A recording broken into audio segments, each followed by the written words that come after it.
नमस्कार, मैं हूं अखिलेश पांडे और आप देख रहे हैं सी न्यूज भारत। वक्त हो चुका है न्यूज बुलेटिन का। इस बुलेटिन में हम जानेंगे कि कहां पुलिस ने दिखाई सख्ती, कहां हुआ भव्य कार्यक्रम का आयोजन और कहां पुलिस ने अभियुक्तों को किया गिरफ्तार। ऐसी तमाम खबरों पर आई विस्तार से करते हैं चर्चा। जनपद अंबेडकर नगर थाना अलीगंज क्षेत्र अंतर्गत तलवा पार में शुक्रवार की नमाज के बाद कुछ व्यक्तियों द्वारा किए गए उपद्रव के संबंध में पुलिस द्वारा कार्यवाही करते हुए नामजद 26 अभियुक्तों को गिरफ्तार कर लिया गया है। अंबेडकर नगर से सीनू संवाददाता अजय कुमार उपाध्याय की रिपोर्ट। देश के कई हिस्सों में शुक्रवार के दिन जुमे की नमाज के बाद नुपुर शर्मा के बयान के विरोध की आड़ में पत्थरबाजी, आगजनी कर हिंसा की गई। इसमें कई पुलिस वाले जख्मी हो गए, कई गाड़ियों को आग के हवाले कर दिया गया। वहां के लोगों को दुकान बंद करना पड़ा, कई दुकानें व मकाने क्षतिग्रस्त हो गए। बौखलाई पुलिस को जब मौका मिला तो उसने लाठियां बरसा दी, इसका जवाब दिया। इस जवाब को बीजेपी के विधायक शलभ मणि त्रिपाठी ने बलवाइयों को रिटर्न गिफ्ट का कैप्शन दिया है। चंदौली से सीनू संवाददाता सुमित सिंह की रिपोर्ट। झांसी में अधिकारियों की घोर लापरवाही से 88 साल के बुजुर्ग को अधिकारियों ने मृत घोषित किया। अधिकारियों से मिलने के बाद बुजुर्ग को 8 महीने से लगवा रहे अपने ऑफिस के चक्कर, नहीं हुआ अभी तक कागजों में बुजुर्ग जिंदा। क्या नाम आपका? मोहम्मद शमी। कहाँ से है? पुरानी मऊ। क्या घटना हुई आपके साथ में? पेंशन काट दी हमारी, पेंशन मृत्यु घोषित करता हूँ मैं। कब किसने कर दिया? कब आपको मजबूत ये नहीं मालूम बता हमें को। कब कर दिया था आपको मजबूत?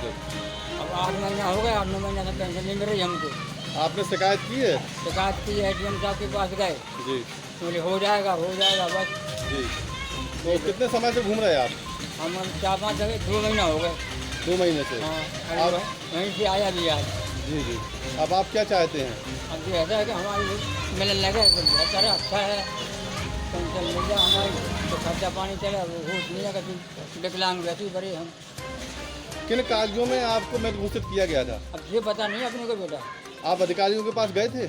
हम नहीं गए किसी की बात नहीं, एडीएम साहब के पास गए थे। क्या कहा गया था आपसे? बोले हो जाएगा बस तुम्हारा काम, बस अभी तक हुआ नहीं? अभी तक हुआ, आज गए। झांसी से सीनू संवाददाता चंदू रायन की रिपोर्ट।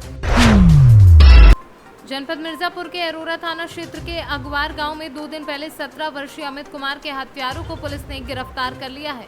सूचना मिली कि गांव अगवार में एक बच्चे की लाश रास्ते में पड़ी।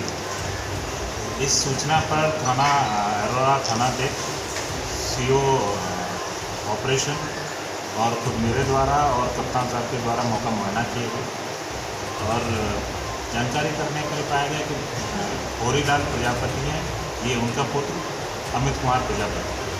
होरीलाल प्रजापति की तहरीर के आधार पर मुकदमा अपराध संख्या 100/2022 धारा 302, 504, 506 पंजीकृत किया गया, जिसमें उन्होंने 3 लोगों को नामजद किया गया और तीनों ही लोग गांव के ही रहने वाले थे।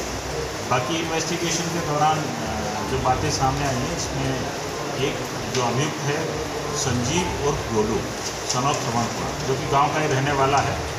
मृतक की बड़ी बहन से इसकी काफ़ी सारी बात होती थी और अभियुक्त द्वारा उसको मोबाइल बातचीत के लिए दिया गया और मृतक द्वारा उस मोबाइल को तोड़ दिया गया। तो इसी वजह से वो काफ़ी खुन्नस उससे मानता था। तो उसने अपने दोस्त जो कि बाल अपचारी है उससे रात्रि में 9:30 बजे उसको बुलवाया और दोनों ने मिलकर उसकी हत्या की। वजह क्या है सर? और ये उम्र कितनी है? किस क्लास में पढ़ता है जिसने मारा है? ये पढ़ता नहीं है जिसने मारा है, अपना काम धाम करता है गांव में। लगभग 19 साल की उम्र है लगभग उसकी और बाकी जो मृतक है उसकी लगभग 17 साल की। तो लड़की क्या बाधक था, क्या था सर? ये जो मृतक है जो कि जिससे लड़की से इसके प्रेम संबंध है, उसका सगा भाई है और इस बात का विरोध करता था बातचीत का और इनके बीच संबंध हो। इसी से इसने खुन्नस की और काफ़ी प्रॉब्लम थी उससे। इसी मिर्जापुर से सीनू संवाददाता गौरव श्रीवास्तव की रिपोर्ट। प्रधानमंत्री के कार्यकाल के 8 साल पूरा होने के अवसर पर मधुबन प्रखंड स्थित मधुबन सेंट्रल स्कूल के प्रांगण में भाजपा की ओर से सेवा, सुशासन और गरीब कल्याण लाभार्थी जनसभा का आयोजन शनिवार को किया गया, जिसमें बिहार भाजपा प्रदेश अध्यक्ष सह बेतिया सांसद डॉक्टर संजय जायसवाल, पूर्व सहकारिता मंत्री सह स्थानीय विधायक राणा रणधीर, ढाका विधायक पवन जायसवाल एवं भाजपा नेताओं ने शिरकत की। जिसके संवाद को सुनने के लिए मधुबन विधानसभा के तीनों प्रखंडों पकड़ीदयाल, मधुबन, फेनहारा से बड़ी संख्या में लोग पहुंचे, जिसमें बड़ी संख्या में महिलाएं भी उपस्थित थी। वक्ताओं द्वारा इस दौरान प्रधानमंत्री द्वारा जन कल्याण के लिए लाई गई योजनाओं के बारे में लोगों को अवगत कराया गया। मोतिहारी से सी न्यूज़ संवाददाता राकेश कुमार पांडे की रिपोर्ट। लातेहार जिला के बालूमाथ प्रखंड के राजद कार्यकर्ताओं ने अपने राष्ट्रीय अध्यक्ष लालू प्रसाद यादव का जन्मदिन केक काटकर मनाया। वहीं शनिवार को प्रखंड राष्ट्रीय जनता दल के कार्यकर्ताओं ने चेकनाका के समीप राजद प्रखंड अध्यक्ष प्रीतलाल यादव के नेतृत्व में एक कार्यक्रम कर अपने राष्ट्रीय अध्यक्ष से बिहार के पूर्व मुख्यमंत्री लालू प्रसाद यादव का जन्मदिवस मनाया। झारखंड से सी न्यूज़ संवाददाता मोहम्मद अरबाज की रिपोर्ट। जनपद मिर्जापुर के पटियारा विकासखंड अंतर्गत ककरत गांव में कैबिनेट मंत्री राकेश सचान, राज्य मंत्री रवन जायसवाल व राज्य मंत्री अनूप प्रधान वाल्मीकि ने चौपाल के माध्यम से आमजन की समस्याओं को सुना तथा उनके निस्तारण के लिए मातहत अधिकारियों को दिशा निर्देश दिए। शनिवार को तीनों मंत्री जिले के राजगढ़ ब्लॉक के स्वागत समारोह में पहुंचकर जनप्रतिनिधियों, कार्यकर्ताओं तथा अधिकारियों द्वारा स्वागत अभिनंदन स्वीकार करने के उपरांत मंत्रियों का काफिला मड़ेहान तहसील अंतर्गत पटियारा विकासखंड में लगाए गए चौपाल में पहुंचकर आम जनता की समस्याओं से रूबरू होते हुए आम जनता की समस्याओं का निराकरण करने हेतु मातहत अधिकारियों को निर्देशित किया। मिर्जापुर से सी न्यूज़ संवाददाता गौरव श्रीवास्तव की रिपोर्ट। मोतिहारी डॉक्टर राधाकृष्ण सभागार मोतिहारी में जल जीवन हरियाली अभियान अंतर्गत मनरेगा के तत्वाधान में वित्तीय वर्ष 2022-23 में वृक्षारोपण अभियान को सफल बनाने हेतु जिलाधिकारी शीर्षत कपिल अशोक की अध्यक्षता में वृक्षारोपण कार्यशाला का आयोजन किया गया। इस वृक्षारोपण कार्यशाला में मनरेगा, जीविका एवं वन विभाग के जिला, प्रखंड एवं पंचायत स्तरीय अधिकारी गण को उन्होंने आवश्यक दिशा निर्देश दिए। के भी जो है यहाँ पे डीपीएम बैठे हुए हैं, ये सारे लोग जो है इस अभियान से जुड़े हुए हैं और इनके जो स्टाफ है एसोसिएट जो मनरेगा के हमारे काम देखते हैं, पीओज है, जीविका के जो कम्युनिटी मोबिलाइजर्स है, बीपीएम से, ये लोग एक्चुअली हर सप्ताह जो है रिव्यू होता है रिगरस अपने स्तर से, वरीय पदाधिकारी भी करते हैं लेकिन जिला स्तर से भी रिव्यू होता है। इसके बाद जो आइडेंटिफिकेशन है, जियो टैगिंग और उसके साथ साथ जो ओनरशिप है, अभी फोकस हमारा उस पर है क्योंकि लोगों को जो है व्यवहार परिवर्तन करने से पहले हमको उनको जोड़ना है उसके साथ। उसके बाद जो है उसका जो प्लांट प्रोटेक्शन है, जैसे जिसका जो रूट्स एक्सपोज हो गया है, जो गिर रहा है बाढ़ के कारण या तेज़ हवा या आंधी के कारण, उसको जो है चबूतरा निर्माण करके साथ ही में मिट्टी एवं खाद डाल के जो है उसको प्रोटेक्ट हम कर रहे हैं। कुछ जो पेड़ है जिनको प्लांट प्रोटेक्शन की आवश्यकता है तो असिस्टेंट डायरेक्टर जो प्लांट प्रोटेक्शन होते हैं कृषि विभाग के, उनके माध्यम से प्रोटेक्ट किया जा रहा है। और अभी जो चल रहा है शिक्षा विभाग और कृषि विभाग के जो हमारे किसान हैं उनको, जो विद्यार्थी और किसानों को अब हम इसके साथ जोड़ेंगे और ये एक्चुअली जो पेड़ है उन पेड़ों को जो है उसी गांव की एक महत्वपूर्ण संरचना है या उसके साथ जो है स्टोरी एसोसिएटेड है, तो वो उस जैसे कि बापूजी आए, स्वतंत्र सेनानी थे, ब्यूरोक्रेट्स वहाँ से बहुत सारे एग्ज़ाम पास किए, समाज सेवी लोग वहाँ पे बैठते हैं, ब्रह्मस्थान है, राम जानकी के पथ का मार्ग है, वो या इस तरीके की जो भी स्टोरीज है वो भी जो है मोटिवेट कर रहे हैं। तो उससे के साथ भी हम जोड़ रहे हैं जो कल्चरल प्रैक्टिस है, रिलीजियस प्रैक्टिस है, जैसे वट पूर्णिमा के दिन जो है उसको पूजा करना है, रक्षाबंधन है, दीप प्रज्वलन दीपावली के समय में करना है, या जो शिक्षा से जुड़े है, वृक्ष पाठशाला है, इत्यादि कार्यक्रम जो है वहाँ पे कर रहे हैं। इवन जीविका के जो है यहाँ पे डिटेल्स बता रहा है कि मैक्सिमम जगह पे जो है पेड़ों के नीचे ही जो है इनका रेगुलर मीटिंग होता है, उसमें दीदी लोग जो है आते हैं और अपने आप को एसोसिएट करते हैं, डिस्कस करते हैं। बस ये एक रेगुलर अविरत प्रक्रिया है। अभी मनरेगा का जो है और जो हमारे जीविका और वन विभाग की जो टीम है उनके माध्यम से हम वृक्षारोपण जो है 7 लाख से ज़्यादा करने जा रहे हैं। इसके साथ साथ जो हमारे वन पोषक है वो ये भी काम कर सकते हैं, उसको प्रोटेक्ट कर सकते हैं या मॉनिटर कर सकते हैं।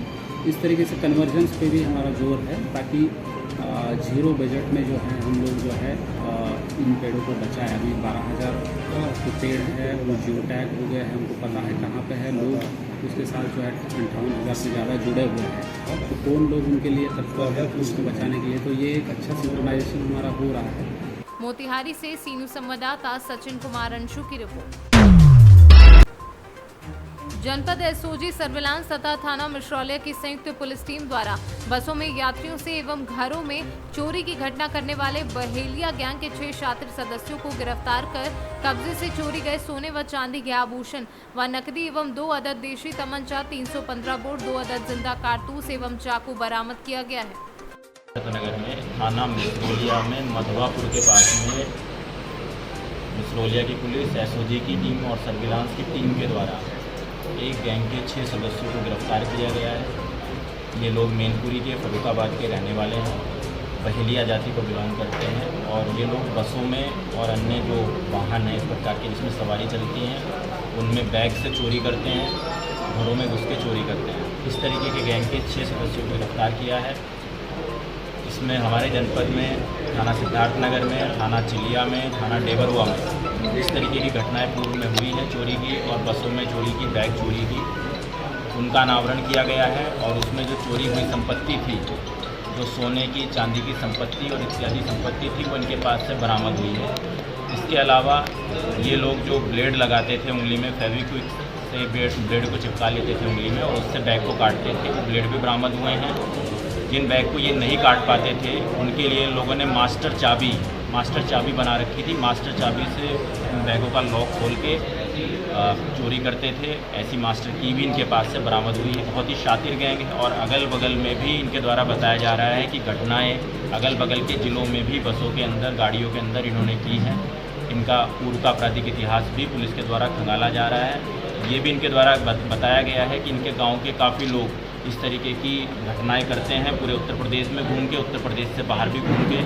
महत्वपूर्ण गैंग है। इस गैंग को जनपद में रजिस्टर्ड कराया जाएगा और मुख्यालय को भी इसकी जो क्रियाकलाप है उसके बारे में लिखा जाएगा ताकि एक समुचित रूप से इनके विरुद्ध कार्रवाई की जा सके। इनके विरुद्ध हमारे जनपद में ही 3 अभियोग जो हैं इन लोगों ने जो घटनाएं की थी उनका अनावरण हुआ है। अन्य घटनाओं का भी देखा जा रहा है कि और क्या क्या घटनाएं इन्होंने की हैं। इन पर गैंगस्टर की कार्रवाई भी हम 15 दिन के अंदर करेंगे।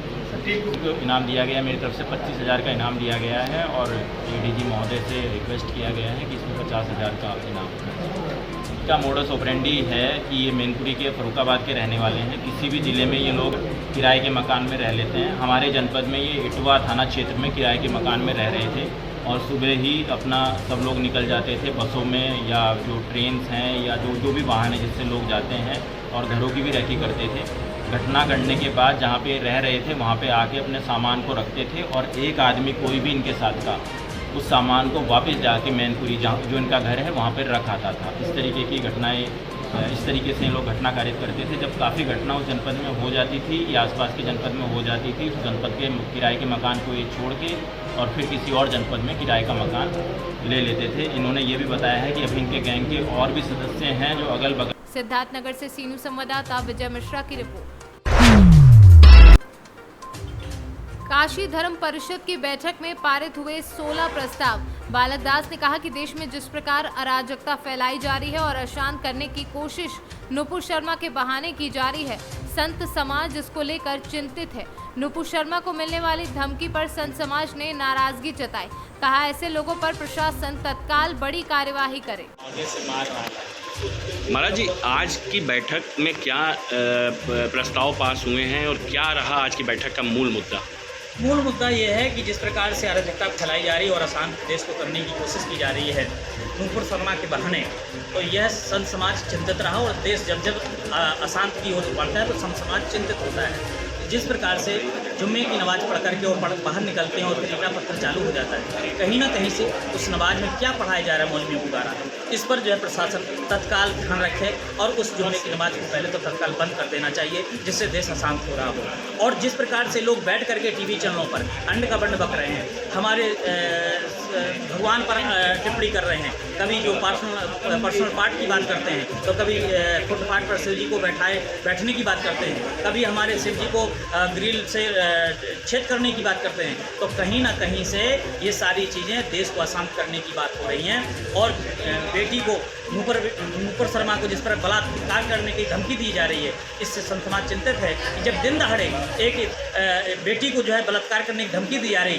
सर से कलम करने की धमकी दी जा रही, आखिरकार इस देश में कानून है कि नहीं, संविधान है कि नहीं, क्या यहाँ शरिया कानून लागू हो गया क्या? तो ऐसी चीज़ें दिन दहाड़े उनको धमकी दी जा रही हैं और इसके बाद उसको अभी तक गिरफ्तार नहीं किया गया। उसको गिरफ्तार करना चाहिए, तत्काल उसको जेल में डालना चाहिए। इस प्रकार की बातें नहीं होना चाहिए और इसलिए संत समाज आज बड़ा दुखी मन से आज बैठक कर रहा है कि अगर यही चीज़ें बनी रहीं तो बहुत ज़्यादा दिन नहीं होगा कि देश अशांत हो जाएगा और संत समाज को भी सड़क पर उतरना पड़ जाएगा। इसलिए हम चाहते हैं शांतिपूर्वक इन आतताइयों को गिरफ्तार किया जाए और जो हमारे भगवान पर टिप्पणी कर रहा है, हम किसी के इष्टदेव का अपमान नहीं करना चाहते हैं और इसलिए हम अपने इष्टदेव का भी अपमान नहीं सहन कर सकते हैं। हमारे इष्टदेव पर अगर आप उंगली उठाओगे तो हम 4 उंगली 5 उंगली तुम्हारे ऊपर उठाने के लिए तैयार बैठे हैं। कुल कितने प्रस्ताव गुरुजी पास हुए आज 16 प्रस्ताव पास हुए हैं, तो आपको कॉपी मिल जाएगी जिसमें कई चीज़ें हैं और जो शांति प्रिय की बात की है कि किसी प्रकार की जो व्यक्ति शांति की बात कर रहा है उस पर हमला किए जा रहे हैं, अफसर हमला कर दिया जा रहा है। तो इन सारी चीज़ों पर दिया जा रहा है कि अब ऐसा नहीं चलेगा। वाराणसी से सीनू संवाददाता गिरजा शंकर तिवारी की रिपोर्ट। फिलहाल के लिए इस बुलेटिन में इतना ही। देश दुनिया की तमाम खबरों के लिए देखते रहें सी न्यूज़ भारत। हर खबर आपके साथ, आपके हाथ।